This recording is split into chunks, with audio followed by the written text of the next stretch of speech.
toi aussi, il te reste du pain rassis et tu ne sais pas quoi en faire. Surtout, ne le jette pas. Je te montre comment le transformer en un goûter ultra gourmand et anti-gaspi en moins de 10 minutes. Allez, c'est parti pour la meilleure recette de pain perdu. D'abord, les ingrédients. Il te faudra 4 tranches de pain un peu sec, peu importe lequel, de la baguette, du pain de mie, ça marche avec tout. Ensuite, prévois 2 œufs, 20 centilitres de lait, 30 g de sucre en poudre, un sachet de sucre vanillé pour le parfum et une bonne noisette de beurre pour la cuisson. C'est tout. Prends un grand plat creux. Cassis les 2 œufs, ajoute le sucre en poudre et le sucre vanillé. Fouette énergiquement jusqu'à ce que le mélange blanchisse un peu. Ensuite, verse le lait petit à petit tout en continuant de mélanger.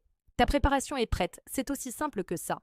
Maintenant, prends tes tranches de pain, plonge-les une par une dans le mélange. Laisse-les s'imbiber quelques secondes de chaque côté. Attention, il ne faut pas qu'elles se transforment en bouillie, juste qu'elles soient bien moelleuses à cœur. Une fois que c'est fait, pose-les sur une assiette en attendant. Fais chauffer une poêle à feu moyen et fais-y fondre une belle noisette de beurre. Quand le beurre crépite, dépose délicatement tes tranches de pain imbibées. Laisse-les dorer environ 2 à 3 minutes de chaque côté. Surveille bien la cuisson. On veut une belle couleur caramel, bien dorée et appétissante. Retourne-les et fais de même sur l'autre face. L'odeur qui se dégage est juste incroyable, non? Une fois que tes pains perdus sont bien dorés, sors-les de la poêle. Pour la touche finale, saupoudre-les généreusement de sucre glace.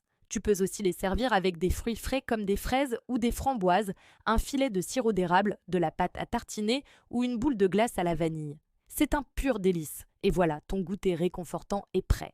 Croustillant à l'extérieur, ultra fondant à l'intérieur, c'est la recette parfaite pour se faire plaisir sans se compliquer la vie. Si tu as aimé cette recette facile, n'hésite pas à laisser un petit like et à me dire en commentaire avec quoi tu aimes manger ton pain perdu.